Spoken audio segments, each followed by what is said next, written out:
Assalamualaikum sahabat yang budiman. Kali ini kita bicara mengenai sejarah. Saat ini kita akan menceritakan buku yang menarik berjudul Takdir, Riwayat Pangeran Diponegoro dari tahun 1785 sampai 1855.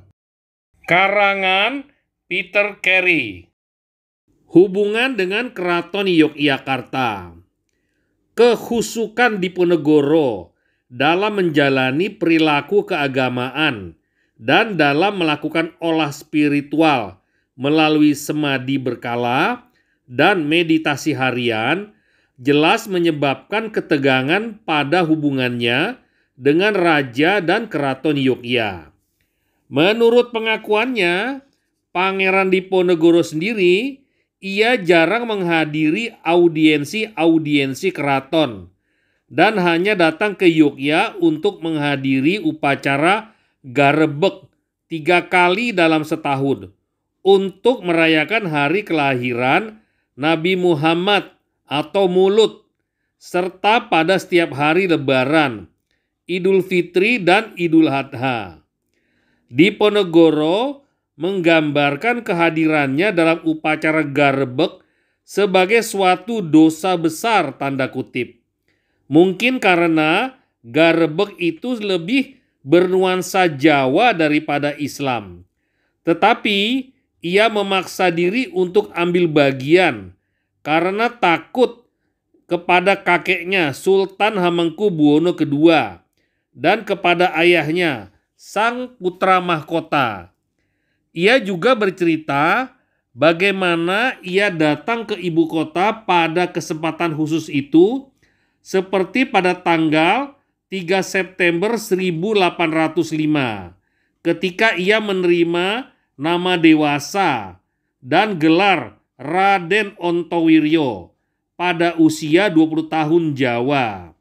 Dan pada tanggal 27 Februari 1807, ketika ia menikahi anak perempuan seorang bupati daerah luar atau mancanegara Yogyakarta. Sebuah perkawinan yang tidak bahagia, yang nanti akan kita bahas kembali dalam bab berikut. Kontak awal dengan komunitas Islam. Diponegoro jelas tumbuh dalam sebuah lingkungan yang syarat dengan diskusi keagamaan. Sudah sejak masa kanak-kanak, di keraton ia berbaur dengan kaum santri. Korps Suranatan, sebuah kelompok keagamaan bersenjata di Istana Yogyakarta. Misalnya, merupakan bagian dari kesatuan militer di Kadipaten, wilayah Putra Mahkota, tempat kediaman ayah Diponegoro. Di sana ada juga para warga komunitas Islam yang kuat, penerima zakat dari istana yang terdaftar dalam catatan keraton sebagai penghuni Kadipaten dan Tegalrejo pada akhir tahun 1790-an. Ratu Ageng juga telah mendorong para tokoh agama di Yogyakarta untuk mengunjungi dan mengambil tempat tinggal di Tegalrejo. Di antara mereka adalah penghulu atau kepala lembaga agama beliau sendiri, Kiai Muhammad Bahwi, yang kemudian dikenal dalam Perang Jawa sebagai Muhammad Ngusman Ali Basah, yang sebelumnya mengabdi sebagai Ketua Forum Ulama Masjid Suranatan atau Masjid Pribadi Sultan. Tokoh lainnya adalah Haji Badarudin, Komandan Korps Suranatan yang sudah 2 kali naik haji ke Mekah atas biaya Keraton Yogyakarta dan memiliki pengetahuan tentang sistem pemerintahan Ottoman di kota-kota suci. Dalam masa mudanya di Tegalrejo, Diponegoro selain memiliki hubungan dengan para petinggi agama keraton, ia hampir dapat dipastikan juga memiliki hubungan dengan banyak guru independen ternama di wilayah Jogja. Tanah pertanian itu berdekatan dengan 4 pusat ahli hukum Islam yang dikenal sebagai patok negari atau pilar negeri, yakni Kasongan, antara Selarong dan Tegalrejo, Dongkelan, persis di selatan Yogyakarta arah ke Bantul, Papringan antara Yogyakarta dan Prambanan, dan Melangi persis di sebelah barat laut Tegalrejo. Diponegoro kemudian menikahi anak perempuan Kiai Guru atau guru senior Kasongan yang pada saat Perang Jawa bergelar Raden Ayu Retno Kumolo. Pangeran Diponegoro tentu sering melewati tempat kediaman calon mertuanya dalam perjalanan dari Tegalrejo ke tanah Pelungguh di Selarong, di selatan Yogyakarta. Dari keempat patok negari, tampaknya Melangi menjadi yang paling menonjol pada waktu itu.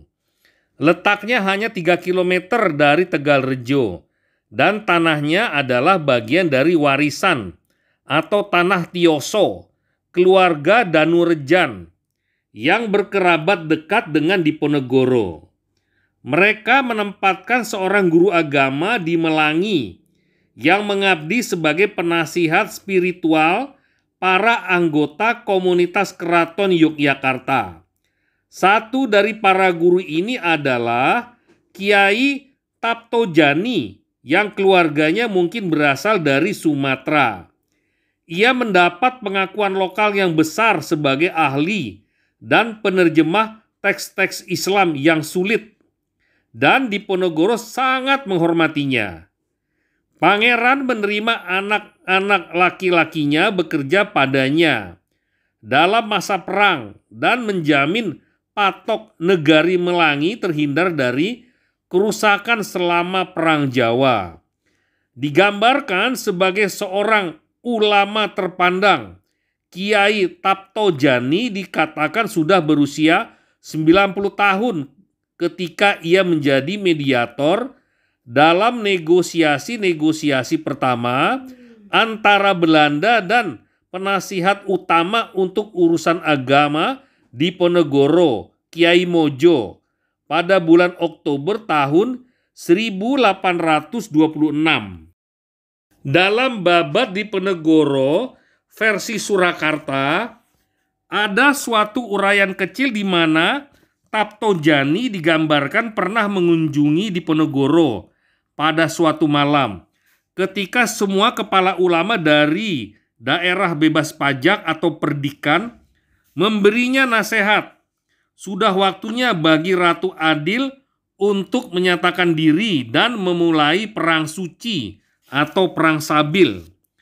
Meskipun tidak ada satupun dalam sumber-sumber Belanda sekarang yang dapat memastikan kunjungan khusus itu.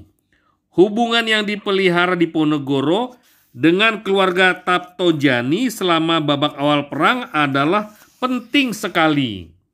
Pada tahun 1805, Taptojani pindah ke wilayah Sunan akibat perselisihan dengan penghulu Yogyakarta. Tetapi ia terus mempertahankan kontak-kontak dengan keluarganya yang tersebar di Jawa Tengah dan Timur, termasuk dengan para ahli agama kondang yang tinggal di wilayah-wilayah bebas pajak di Kedu serta pejabat tinggi kerajaan di Madiun yang memiliki hubungan dengan pesantren terkenal di Tegalsari. Ia juga akrab dengan keluarga besar Kiai Mojo yang tinggal di desa-desa bebas pajak Mojo dan Baderan dekat Delanggu dan di Pulau Kadang dekat Imogiri di selatan Yogyakarta. Hubungan-hubungan yang amat luas yang berpaling di sekitar posisi Taptojani sebagai ahli dan guru spiritual yang berpengaruh ini jelas vital bagi Diponegoro ketika ia meminta dukungan dari kaum ulama di Pajang, Madiun, Kedu, Bagelen, dan Pacitan pada awal masa Perang Jawa. Keraton Surakarta dan komunitas santri. Ketika Diponegoro menjelang dewasa di Tegalrejo, kelihatannya peran Surakarta sebagai pusat keagamaan jauh lebih penting. A.H. Smith Serre tahun 1777 sampai 1832, residen Yogyakarta, menjabat tahun 1823 sampai 1825, yang kelakuannya sangat tidak disukai Diponegoro pada bulan-bulan menjelang Perang Jawa.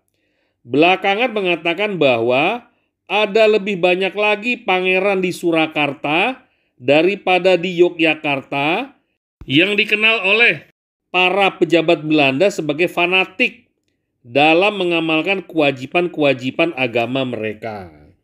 Alasan lain yang masuk akal adalah para pemimpin komunitas-komunitas keagamaan di Keraton Surakarta lebih murah hati dibanding mereka yang tinggal di wilayah Kesultanan Yogyakarta. Paku Buwono keempat tahun 1768 sampai 1820, memerintah tahun 1788 sampai 1820, sendiri digambarkan oleh Belanda sebagai teman baik ulama yang dapat dimintai apa saja.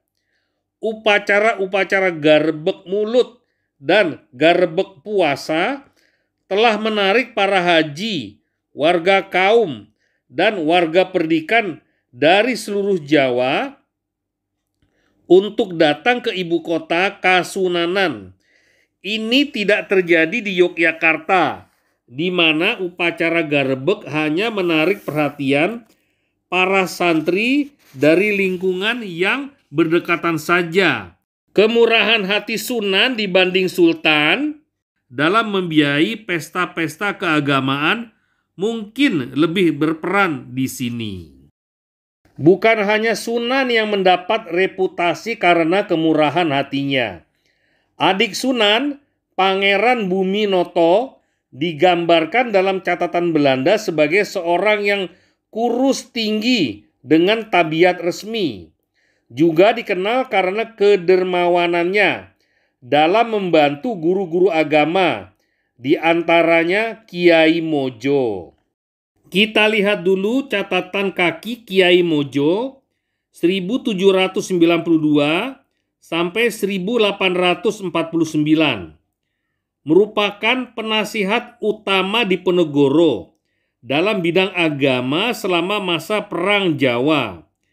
Ia berasal dari desa Perdikan Mojo, Surakarta, tepat di timur laut Delanggu, dan meninggal dunia di pengasingan di Kampung Jawa, Tondano, Sulawesi Utara. Meskipun tidak pernah menunaikan ibadah haji ke Mekah, memiliki wewenang besar di antara para santri pengikut Diponegoro karena pengetahuannya yang mendalam mengenai Al-Quran dan karena wataknya yang tegas. Litografi tidak berwarna oleh Jean Augustin Daleweil dan Peter Veldhuizen berdasarkan sketsa yang dibuat Ofisir Tentara Belanda Mayor FVHA Ridder de Stuurs di Salatiga. Desember tahun 1828, sesudah Kiai Mojo menyerahkan diri kepada Belanda bersama lebih dari 600 orang pengikut, yang 60 orang diantaranya kelak menemaninya di pengasingan di Minahasa, Sulawesi Utara. Barangkali ini arti pentingnya ketika putra sulung Diponegoro, Pangeran Diponegoro II, lahir sekitar tahun 1803, yang kemudian mengambil nama santri Raden Mantri Muhammad Ngarip. Setelah melakukan perjalanan yang panjang, ia memutuskan belajar pada seorang guru di Surakarta, Kiai Mojo, dan tidak pada guru-guru lain yang telah dikunjunginya di sekitar ibu kota kesultanan. Karena Surakarta menjadi pusat pembelajaran agama, posisi Kiai Mojo pun menjadi lebih penting di antara para santri pendukung Diponegoro. Hal ini turut membakar ketegangan laten antara pengikut bangsawan dan santri sang pangeran. Para bangsawan yang hampir semuanya orang Jogja cenderung memandang Kiai Mojo dan para ulama Surakarta lain dengan penuh curiga. Sikap curiga sebaliknya juga dirasakan para santri Solo terhadap bangsawan Jogja. Akan tetapi, itu semua baru terjadi nanti di kemudian hari. Sebab pada awal tahun 1800, hubungan-hubungan pribadi Pangeran Diponegoro masih terbatas pada wilayah di sekitar Yogyakarta saja. Semua masih tetap seperti ini hingga masa jabatan Residen H.G. Nahuys van Burgs tahun 1816 sampai 1822. Pada waktu itu, menurut testimoni Diponegoro sendiri, untuk kali pertama ia melakukan perjalanan ke luar wilayah Yogyakarta. Berjalan kaki sekitar 40 km lewat jalan-jalan belakang pedesaan ke Desa Mojo untuk mencari putra sulungnya yang menjadi murid Kiai Guru itu. Segera setelah itu, Kiai Mojo ganti mengunjungi Diponegoro di Tegalrejo. Menurut pangeran, hal ini dilakukan tanpa pemberitahuan dan undangan. Tidak lama setelah sang pangeran pulang kembali dari semadi bulan puasa pribadinya di Selarong. Kelak, hubungan antara Diponegoro dengan Kiai Mojo akan banyak berarti bagi keduanya. Dan selama Perang Jawa akan menjadi semacam kutukan dan inspirasi pun bagi Diponegoro pun juga sang penasehat agamanya. Sampai di sini dulu sahabat, kita lanjutkan ke video lainnya.